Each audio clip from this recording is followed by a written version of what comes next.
Welcome everybody to the K&B Music Den. I'm Brad. And I'm Keith. We decided, that's why we're together here, made the drive. Yeah. We're going to do a in-person live rankings of the Queens of the Stone Age catalog. And I tell you what, you folks asked for it, and Brad's, you saw the video where it's been Brad's latest obsession anyway. Obsessed. So he's like, a little obsessed. Little obsessed, yeah. So he's keeping Josh Homey alive here, as far as financially, single-handedly this year. No, yeah. But, so, it was kind of a natural progression. He got obsessed, I got re-obsessed. Mm-hmm. We reviewed the new album, so check out that video as well, please. But here we are, we're going to rank the whole catalog. Yep. And let's just dive into it, man. The folks know how we do it. Ranking we're going to pull an album randomly. And now, just so you all know, I basically, in the last 2 months, have bought every album on vinyl, except for Lullabies, because I can't find it. Yeah. And, Songs, of course, Songs for the Deaf, which I happen to have on CD. So those are the two that are just kind of hard. It looks like they might be out of print. I got to figure it out and find those two, but I do have the other six. I have the other six, so yeah. Those two will be in place. So total of 8? Total of 8. All right, so hey, you know how it is. Shuffle them, spin the wheel, and let's talk about the first album that comes up. And, first one. Get the ranking going. Oh. First one is the last one. Is the new one. In Times New Roman, In Times New Roman. All right. So immediately this goes to number 1. Well, yeah, because it's nothing else to contend with it. Yeah. So got my piano here that still needs to be retuned from moving, sitting here as our display.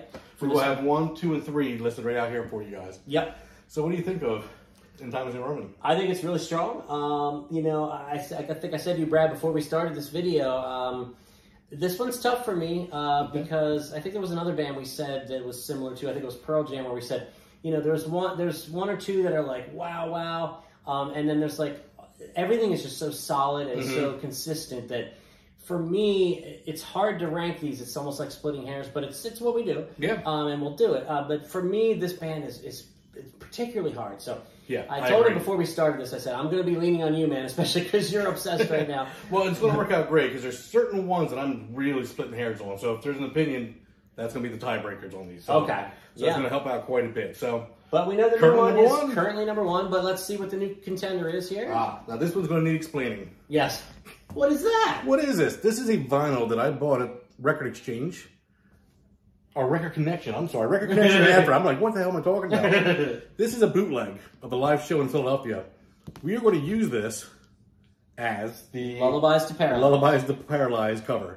Now, just so you all know, there's no vinyls in these. I removed all the vinyls because I caught a bunch of crap for being rough on my stuff. So yeah, all the records are safe. They're safe. So somewhere in my house. I don't know. These are just the jackets. So. All right, Keith. Lullabies. Where would you put Lullabies compared? Does it go to number 1 or does it go to number 2? Wow. This one's tough. Like I said, they're all going to be tough. I would lean slightly towards putting Lullabies above the new one, but I'm open to discussion. This would not for me. This would actually go below the new one. Okay, and I'm fine with that. I'm pretty strong on that one. Okay. At this point. I'm fine with that. Okay. Now let's see if this one stands. This is not. This is the one that's not a gatefold, folks. Well, but you know what? For that one, when it's up here, we'll put it back It's going to go there. Fair enough. Look at this guy. Jeez. All right, what's next? Lullabies because he looks sleepy in that. Yes. And what do we got here? Just like clockwork. Like clockwork. This one is epic. So, for me immediately, this moves to number 1. Okay. I don't know how your feelings are with this. Yeah. When you went through and re-listened to, what did you think of these? Yeah, I think that Like Clockwork did stand out on a re-listen, so I'm fine with that. Okay. I'm fine with that. I don't think it's by huge wide margin or anything, but I'm totally fine with that. Yeah. Okay. Very good. So far, folks, this is how we do it. Hope you can see that all right. We've got Like Clockwork at number 1 for now. We've got the new one, In Times New Roman, at number 2, the silver medal, as we like to call it. And then currently at number 3 is the faux cover of Lullabies to Paralyze. Yes. So perfect. Let's keep rolling, Brad. All right. Now we're on to Rated R. Deluxe edition on vinyl. Let me see what's on the inside of that gatefold because I'm not. Okay, now I know why it's called Rated R, and we will not show that. Thank you. I already did by accident. Oh, I forgot. yeah. That's all right. Pause. No. You youngins. No. Brad, I gotta tell you, this is one of the ones that I am gonna have a strong feeling about and a strong stance on. For what's up here right now, this absolutely goes straight to number one. Okay. This is one that I am in a tight fight with between this and Like Clockwork. Really? To the point where they were really tight to me. Okay. So if you're strongly on this one, Very. that helps. Very. Then I will put it in front of Like Clockwork. Okay. Okay. And that's going to move to the 4 through 8 pile, I guess. And we'll go over that later. But so now we've got a new number one in town, and that's Rated R. Now that's their second studio album, right? Yeah. This one. Self-titled? This one stood out. Now these two to me were really hard. Yeah. But the Lanigan parts on here really autopilot in the fade. Things he touched on this really, I think, kind of gave it a cherry on the top, but it was very hard. These two are tough for me, but... Well, and now that I see the nudie pics on the inside, this is definitely number one. I'm kidding. Well, he's not kidding. All right. Oh, here we go. We got the CD because we don't have the vinyl yet. The only CD my CD. Your CD. Songs for the Deaf. Songs for the Deaf. Now, is this the only album that Dave Grohl appeared on in their canon? That's a good question, actually. I think so. I think it is. Yeah. But where do you now? I know the consensus is most people want to throw this right to number one. Yeah. And well, let me tell you, when I re-listened to these albums, you know, sometimes I think it's cool and endearing the way that they do this as like a concept with the radio dial and between songs and almost little skits. And sometimes I just want the songs and I'm like, Now, do you understand the concept behind it though? Of course not. Okay. It might change once you know the concept. Yeah. This is supposed to be what you're listening to from a drive from LA to the desert where he lives. Okay. Because the radio stations, you can't pick them up through the desert. Yeah. So this is supposed to be kind of a play on going through the desert. Each track represents a town. Yeah. Through it. So there's a concept for it. Okay, well, I like it better now for that. But, pardon my ignorance. Now, before I did my full re-listen of the albums, you know, just as a knee-jerk response, I would have put this right to number one. For me, Rated R still stays number one. Mm-hmm. Now, I'm guessing for you, this would go number three. 3. And I'm fine with that. Part of what I'm realizing now is maybe I have to revisit this one a little more closely because I do trust my friend here a lot. But for now, I think we definitely agree. So we'll put this. Now, I would have probably put up more of a fight to have this number 2. But like I said in the beginning of this video, they're all so close to me that Rated R was the one going into this where I was really like, if I have to fight, I'll fight. And that, I'm glad he was, because these two, to me, were hard to... Yeah. I was splitting hairs on, so that makes it easier. All right, let's do one more, and then we'll do a little recap, and then we'll do the last 2. So now we're moving on to Villains. The one he did with Mark Ronson. Yep. So we got...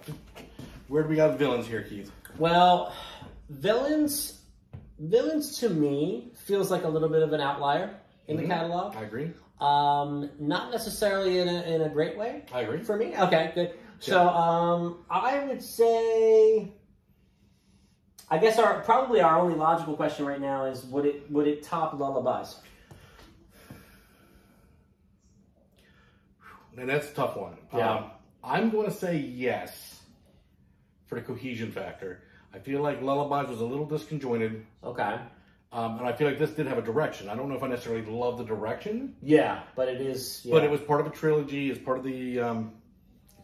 It had direction. And there are songs like Fortress, Feet Don't Fail Me Now. There's some songs on here that do stand out. Absolutely. I would definitely move this above Lullabies, but not ahead of... No, not ahead of the new one. I totally agree with everything you said. So yeah, let's put it at number 5. So let's do a quick recap, and then we'll do the last 2, and then we'll do the final recap. So as of right now, number 6, someone's got to be last, at least for now. The faux cover of Lullabies to Paralyze. Yep. It's hard to say when you're looking at the actual title. And then we got number 5, Villains. Number 4 is the brand new one, In Times New Roman. Coming in right now, at this moment, at number 3 is Songs for the Deaf. Number 2 is ... by the way, Like Clockwork. And I'm very happy that, for now at least, my beloved Rated R is at the top of the pile. Yep. Brad, we got 2 more. Let's do it. Here we go. Well, we're going to start off with Here, I'm going to edit this one. This is the original cover for Queens of the Stone Age self-titled album. Here's the back. You can see that. Yeah. And we're not going to show you the inside. So, I'll look at the inside. Oh my, okay. You'll see there's a theme going through these. Okay, so for the kids, I'll hold that. Okay, so the first studio album, right? Yes. So now I will say, I wasn't as familiar with this one as some of the other ones. I kind of started with Rated R as more of a fan, and this one was kind of like, oh, their first one. I always assumed it was just kind of like, they're young, they're finding themselves, they're not really fully formed yet, without even listening to it, which is stupid. But I listened to it recently for this ranking, and I still kind of feel the same way. Really? Yeah. This one, this is when Josh, he started his own thing after Caius. Yeah. He started this band, and I thought the same thing where I was going to go, this is going to be kind of not fully realized yet. Yeah. I kind of I don't agree with my own thoughts on that now. Like, going back, this is more hooky, more straightforward rock, a lot, less thinking different, I don't know. For me, and again, this isn't a top 3 album for me. No. But this is definitely not a bottom album for me either. No. I wouldn't put it at the very bottom. I just think, in my opinion, the leap from this debut to Rated R is huge. As far as the production, the guitar tones, even the songwriting to a certain extent. So that's why this one falls closer to the bottom for me. But again, well, let me ask you: is this and Villains? If you had to listen to one, which one would you put on? Probably this. Yeah, I agree. Yeah. So that's where I'm going to stack it, is above Villains. But not above the new one. No. Okay, and I see, it kind of fell into place. I agree with that too. So, all right, so we'll put this at number 5. This will be 5, yeah. So we've got one left. Queens fans, you know what it is. Era Vulgaris. Okay, I've always thought that cover is interesting. Yep. Let me see, can I show the inside of it? No. No, again, you can. Well, I don't know. We'll have to see. What do you think? Is this... no, that's all right. Okay, we can show that. that They don't one. actually have, Okay, Yeah. that one's showable. That one's showable. He's put some clothes on that one. So, yeah, talk to me about Era Vulgaris, my friend. This is, for me, the curveball of the whole catalog. Yes. I don't know where I want to throw this one. It's not top 3. No. It's not going to beat any of the albums that are on the piano right now. No. And in fact, I think I'm still taking In Times New Roman over that. Okay. I could understand that. Yeah. Yeah, I mean, to me, it would be a dogfight between that and the self-title. Now, I got a feeling you're going to like this more than the self-title. I do. So we'll put this above the self-title because, again, this is one of those tight ones for me. So Okay. the deciding factor will be his... Yeah, I think what we're doing makes sense. Yeah. So, okay. So, now we have the final order. So we're going to run through this here. So there's 8 albums by Queens of the Stone Age. Before I do the final order, Brad, real quick, your recent obsession with them, you didn't know, you knew of them, you knew some songs here, but then when what was it that really just grabbed you? Was it that new album, the new singles? Or? It was the fact I heard a song come on Spotify after an album finished. Okay. And I think it was no one knows. Go With the Flow? Or Go With the Flow. Yeah, and I just went, man, that is pretty good. And I've always heard of this band. I never gave them a shot because there's so much damn music out there. Yeah. You have to pick and choose what you're listening to. Yeah. And I thought, well, let me put on their album, and I just was blown away. And then I found out they had the new album coming out. Exactly. And then I got really excited. So I'm like, okay, great, I can jump right on board this train as it's flying. Yeah. And yeah, ever since then, I've been grabbing everything by this band. Flying Train, did you notice that? Yeah. They're coming, folks. By the way, did you see they just approved the first flying car? Oh, did they really? Yeah. Jeez. It's crazy. Where are we headed here, folks? We'll find out. But I'm not surprised at all, Brad, to hear you say that the song that your player, automatically switched you to after listening to an album was from this album. Because this is kind of their, like... It is. Most people, if they only own one of their albums, it's this one. Probably. With Dave Grohl on drums, oddly enough. I personally think, and this is just me, that this is their masterpiece. Now, these are tight though. These both are masterpieces. So I think, and we talk about this sometimes, folks, with some of our other ranking videos. What have we done? We've done Pearl Jam, Counting Crows, Radiohead, some other ones. So we do this usually at the end. We make sure that our order is exactly the way we want it before we go through the ranking. That's why I hesitate. Yep.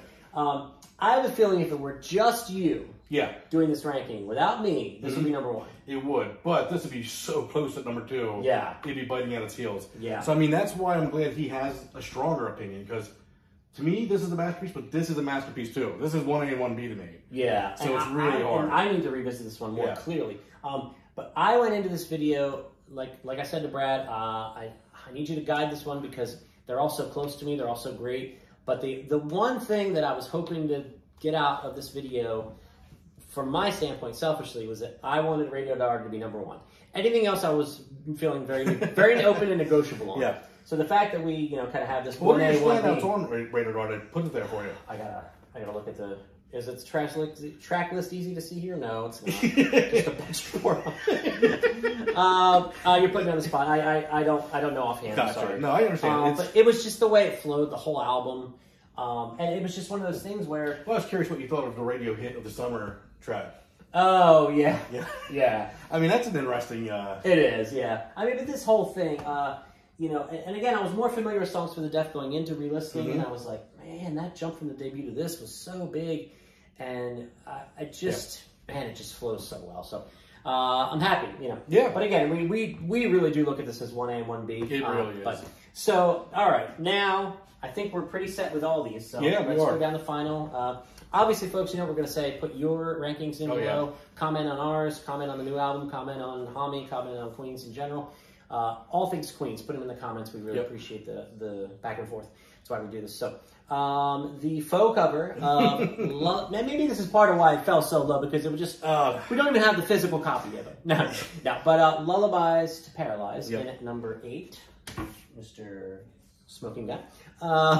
Number 7, that doesn't surprise me, is Villains. Yep. You said it doesn't surprise you? Doesn't surprise me. Yeah, I agree. Although, as we know, not a bad album. There's not a single bad album. Not a bad album. No. Number 6, I gotta be careful there. Yeah. Self-titled. Oh, I keep chopping my head off there. I'd rather them see the cover than my head, though. Number 5 here, Era Vulgaris. It's so cool you have all these vinyl. Oh, man. I got 2 more I gotta get. So. Appreciate you. In Times New Roman, the new one, in at number 4, which is a very good showing for the new album. Very strong album. Yep. All right, here's the top 3, the biggies. The bronze medalist, maybe surprising to some, Songs for the Deaf. I think for the general public it'd be surprising. I think for big Queens fans, maybe not. It might not be so surprising. Yeah. Yep. I think you speak the truth. Like Clockwork in at number 2. And again, I'm going to listen to this again. Just listen to the lyrics immediately, because I think that's what maybe I slept on this one without realizing or trying to. And my goodness, I cannot show the gatefold. And now I know even more why it's called Rated R. But this ends up being at the top of the heap, number 1, and the Queens of the Stone Age ranking albums in real time for us. So again, folks, let us know your ranking. Give us your comments. Are there bands that you think that is kind of, what in our wheelhouse that we probably own a lot of that you want to see us rank? This was kind of a comment, I guess. This kind of came from a comment. So we were going to do it anyway, I think. But, so, yeah, let us know what you think. And as always, for Brad, I'm Keith. This is the K&B Music Den. Please like this video, share it on social media, subscribe to the channel, smash the bell for notifications. You'll be notified every time we drop new content. And Queens of the Stone Age fans, weigh in. What are your rankings? What are your thoughts on ours? What are your thoughts on the new album? And yeah, any other bands you want us to rank, put that in the comments as well. We do look at the comments. Yeah, we do. So thanks so much for all your support, and we'll be back with new content, as always, real soon. And Brad, thanks again for making the trip. You got it. Appreciate it. See you guys soon.